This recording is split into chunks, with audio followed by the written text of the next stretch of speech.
El mensaje de hoy se titula La revolución silenciosa, que es lo que el Señor comenzó a hacer hace más de 2000 años y hasta el día de hoy esa revolución fue creciendo desde las cavernas, desde los subterráneos, casi como la cueva que vio nacer aquel niño, hasta llegar a ser lo que hoy es la iglesia de Jesucristo. Y por cierto, el rey Herodes sí era un rey. A él se lo conocía como el rey de los judíos. Y él gobernó en tiempos donde solo los implacables sobrevivían. Él era un hombre literalmente malo. Mandó a ejecutar a 3 de sus cuñados. Ejecutó, dice la historia, a su suegra. Bueno, tal vez ahí tuvo algo de razón, quizá. Ejecutó a la única de sus 12 esposas que la historia dice que amó, pero en un día sospechó una traición y para no perder tiempo la mandó a ejecutar. Eso es como que literalmente tu esposa te quema tu camisa y dice, mira, no te lo tomes a mal, pero te tengo que ejecutar. Ese era Herodes.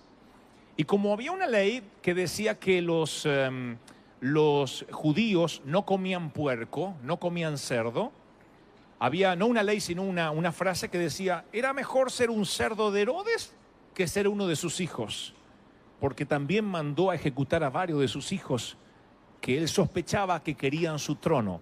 Y entonces Roma consideraba a Herodes un hombre malo, pero a la vez un buen gobernante. Era el rey de los judíos. Nadie más llevaría ese título a no ser por un judío víctima de una crucifixión un viernes por la tarde. Pero él fue el primer rey de los judíos.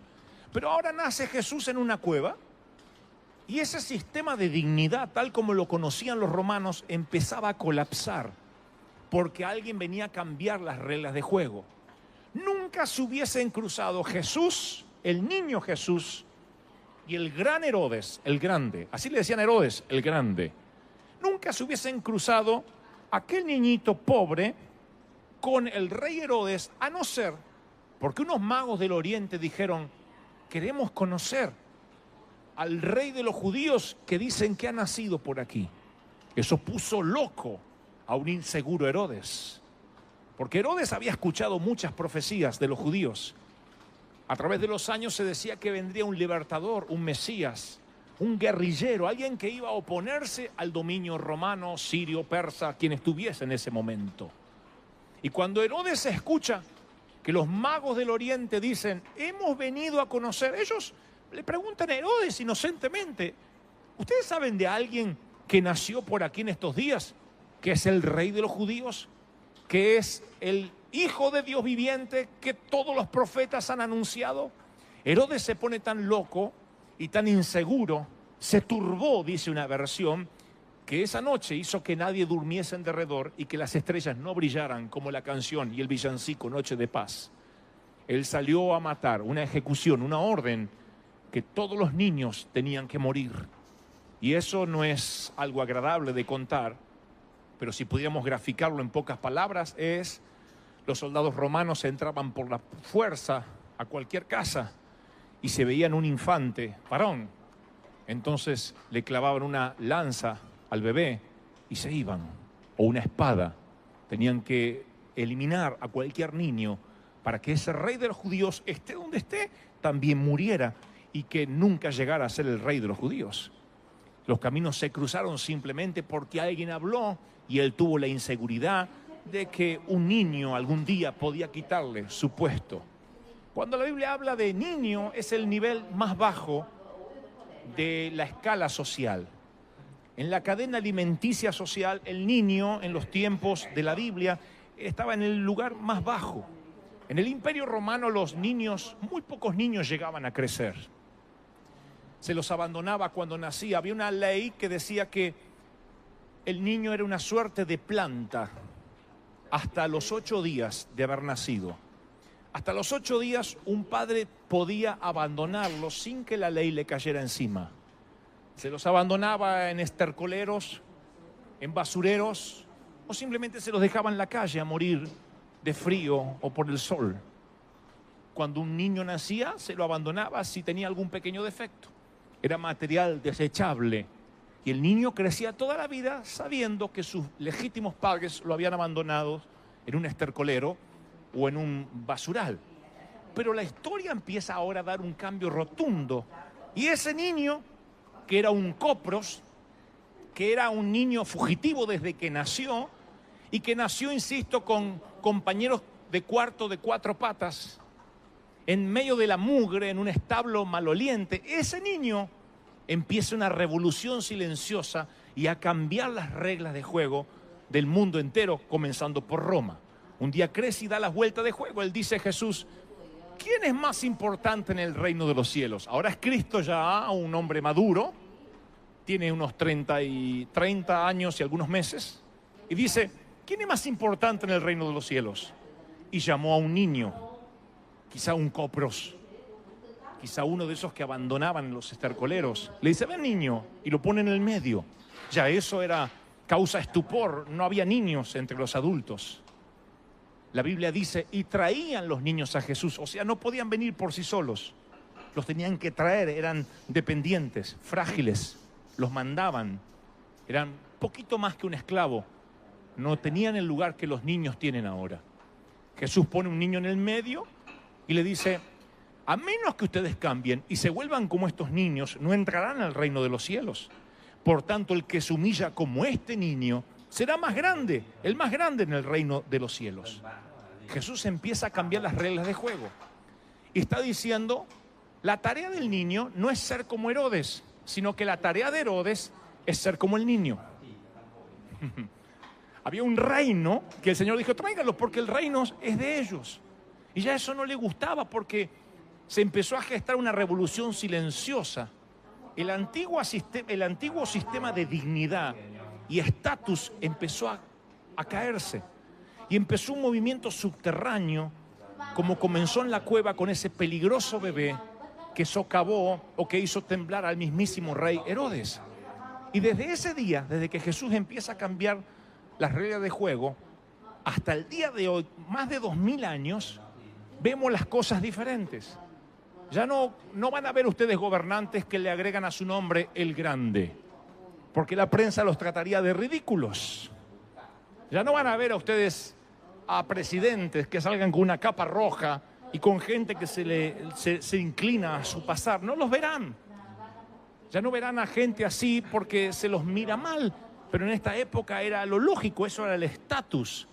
Pero el Señor empieza a abrir un nuevo canal o una apertura nueva hacia los enfermos mentales, los retardados, los refugiados, los indigentes, los indocumentados, aquellos que los romanos consideraban desechables. Y Jesús ya no es el amigo de Roma, sino que es el amigo de los pecadores. Y empieza a dar todo un extraño giro a cómo se conocía en ese momento el estatus o el ser alguien. El mundo está obsesionado por el estatus. El mundo quiere ser alguien. Para algunos el estatus es tener muchas tarjetas de crédito. Para muchos el estatus es salir en televisión, tener dientes blancos. Otros el estatus es tener una gran casa que casi no puede pagar, pero que los parientes dicen: ¡oh! Para otros el estatus es una gran camioneta. Decir: mira la troca que me compré. ¡Oh! Ese es el estatus. El estatus puede ser la forma más ridícula de hacerte creer que eres más de lo que eres cuando estás desnudo frente al espejo. Oh, quita esa imagen mental de ahí. Pero lo que tú eres es el que se para frente al espejo y dice: oh, me está cayendo aquí la panza. Oh, ¿dónde se fue la cola? La tenía hace unos 10 años. Ese eres. Todo lo demás, la ropa, la tarjeta de crédito, insisto, la hipoteca, todo eso ayuda a un estatus, pero que es un estatus que no es el que Jesús consideró. Y los romanos organizaban a la sociedad de la manera que las aerolíneas lo hacen con sus clientes. La primera clase y la clase turista. Eso estaba entre los romanos. Los romanos se separaban la clase especial o primera clase, que era solamente un 2%. El César, sus 600 senadores. Luego venían debajo los que podían tener caballos. Tener un medio de locomoción en esa época era sinónimo de estatus.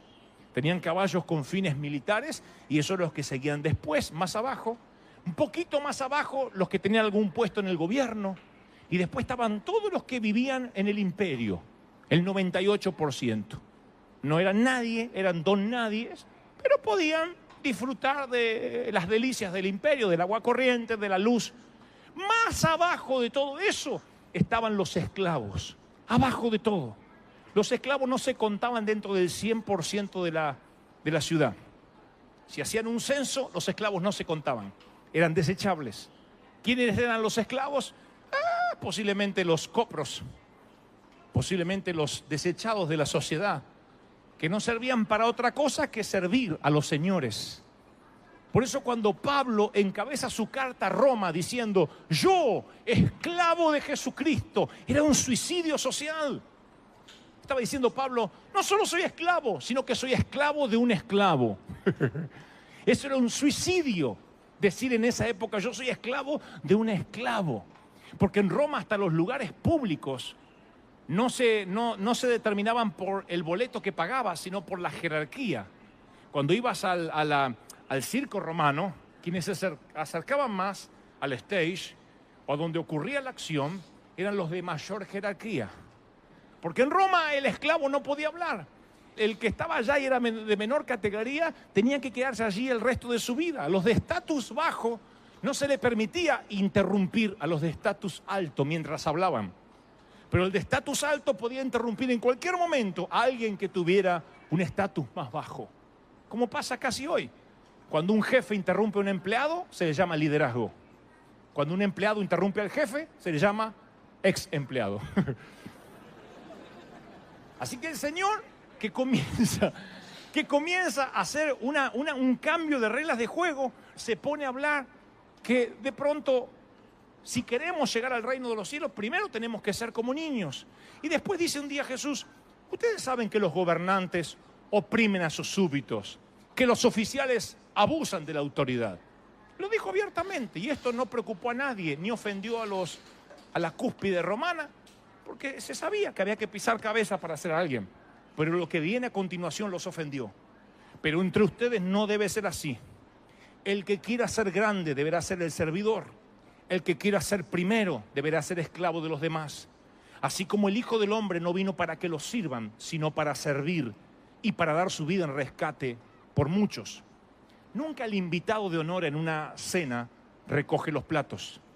Nunca, ni siquiera nosotros, le pediremos al cumpleañero que lave los platos sucios. Nunca.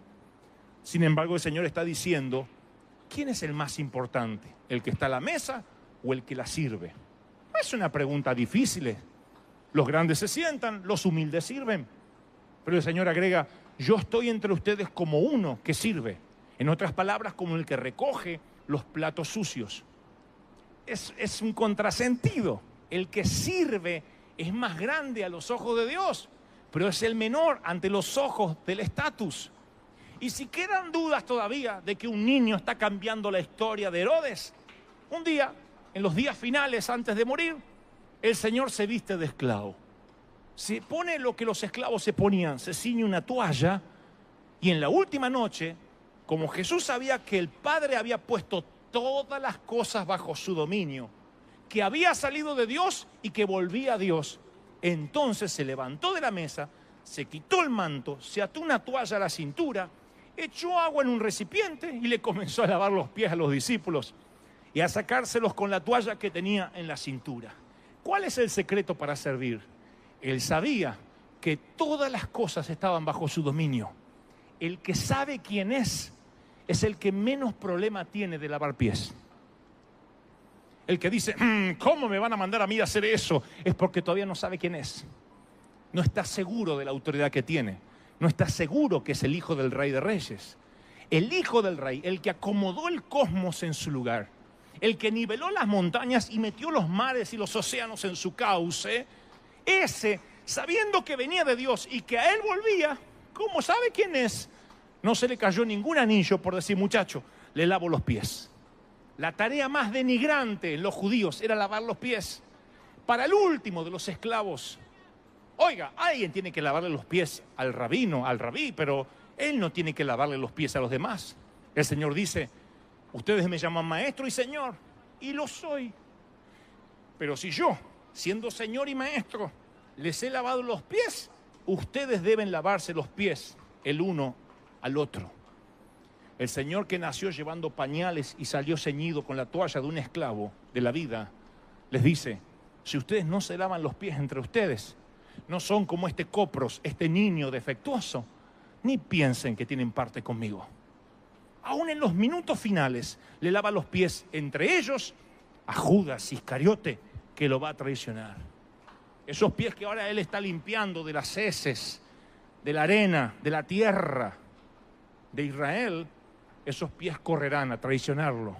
El Señor lo sabe, pero sabiendo de dónde viene, a dónde va y que todas las cosas están bajo sus pies, Él no tiene problema en lavar los pies uno por uno, porque al fin y al cabo Él está cambiando las reglas de juego. La revolución silenciosa que comenzó allá en Belén sigue hasta el punto casi de subir a la cruz. A nosotros todavía nos sigue conmoviendo eso porque nos colapsa.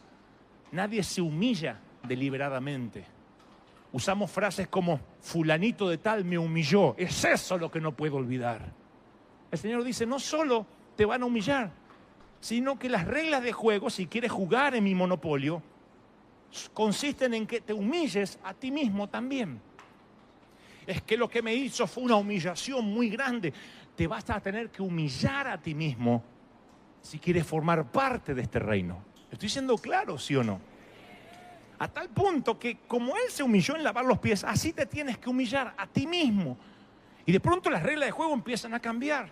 Los romanos se preocupan porque para ellos la humildad no es una cualidad. Ellos inventaban dioses, los romanos, los griegos, grandes dioses del Olimpo, que no tenían humildad, por el contrario, pisaban cabezas. Cuando se enojaban, hacían que los mares se embravecieran. Eran reyes perfectos, Adonis, casi argentinos. Y ahora Jesús dice, no funciona así. Tienen que hacerse esclavos, tienen que humillarse. Alguien va y le dice a Roma, oiga, ese señor, ese que se hace llamar señor, es un revolucionario. Ahora cualquier ciudadano es posible que tenga que lavar pies. Él dice que todos están iguales. Es más, dijo algo peor. Dijo que hasta somos como vamos, dilo de una vez, como niños. ¿Como niños? Sí. Dijo que tenemos que ser como niños, y no como cualquier niño, sino como los copros, como los que abandonan en los estercoleros. Si no somos como ellos, no podemos ser hijos de Dios. El romano entendía que uno tenía que ser perfecto para ser hijo de Dios, no que ser un esclavo y menos humillarse a sí mismo. El apóstol Pablo es apresado en Filipos, una colonia de Roma. Es apresado, es azotado, y al otro día sale y dice, soy ciudadano romano. Por tanto, azotaron y apresaron a un romano. Y el imperio le pide perdón, lo indemniza. No sabe cómo hacer para disculparse. Y yo me pregunto, ¿por qué él no dice, soy ciudadano romano antes de ir a la cárcel? ¿Por qué lo dice después? Porque Pablo no quería ser menos que el resto que no tenían la opción de ser ciudadanos romanos. Y no iba a tener autoridad para decir, yo me humillé a mí mismo, si los demás eran golpeados y azotados por no ser ciudadanos, mientras que él gozaba de una actitud o de una cualidad que los demás no. Así que decide humillarse a sí mismo. Oh, este Jesús estaba haciendo algo en la sociedad que hasta el día de hoy iba a cambiar los parámetros de cómo vemos al otro. El más grande del cielo, del reino de los cielos, es el que sirve, el que se ciñe una toalla. Un gran señor feudal, un fariseo, invita a Jesús a cenar. Voy a terminar con esto y quiero que me presten atención, porque quizás esto sea lo medular que nos va a llevar a la confrontación que el Señor me dijo que les dijera. Un gran señor fariseo invita a Jesús a una cena. Es la cena más incómoda que jamás alguien pudo presenciar. Jesús va a la cena, supongo que hay muchos manjares en la mesa, y 4 veces Jesús inicia una discusión deliberada. 4 veces. Jesús era un mal invitado, Él era un confrontador. A veces dicen, no, pero Jesús tenía mucho amor. Yo tengo mucho amor y nunca di vuelta a las mesas del templo. Jesús tenía carácter, era bueno, pero Él sabía exactamente, apasionadamente lo que quería. Y cuando Él veía una injusticia, los confrontaba. Así que va invitado a un almuerzo, a una cena de un famoso fariseo, y entonces lo empieza a provocar al fariseo. porque él tenía que cambiar las reglas. Lo que empezó en Belén iba a continuar allí e iba a terminar en la cruz. Y le dice al fariseo, hey, ¿notaste que hay un leproso aquí? Había alguien con un edema. Las edemas eran unas manchas que supuraban fluidos todo el tiempo. Se acercó quizás a la ventana para ver.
keep.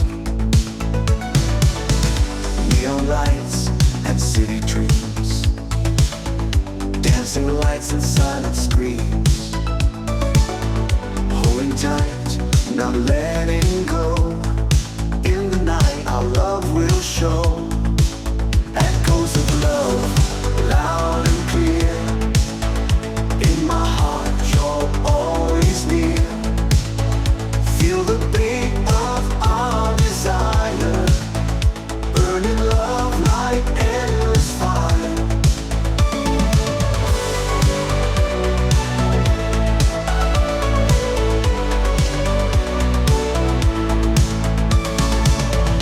Waves crash under summer skies, love reflected in your eyes. Holding hands, we chase the stars, dreaming big no matter far. Oh, our hearts, they beat as one. In this night till dreams are done. Lost in love, our spirits soar. Keep me close forevermore. Echoes of love, loud and clear. In my heart you're always near. Feel the beat of our desire, burning love like endless fire.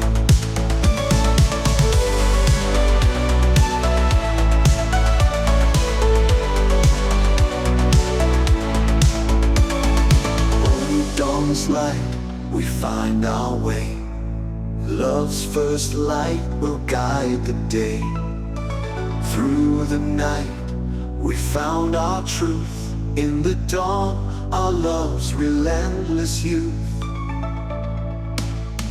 Echoes of love, loud and clear. In my heart you're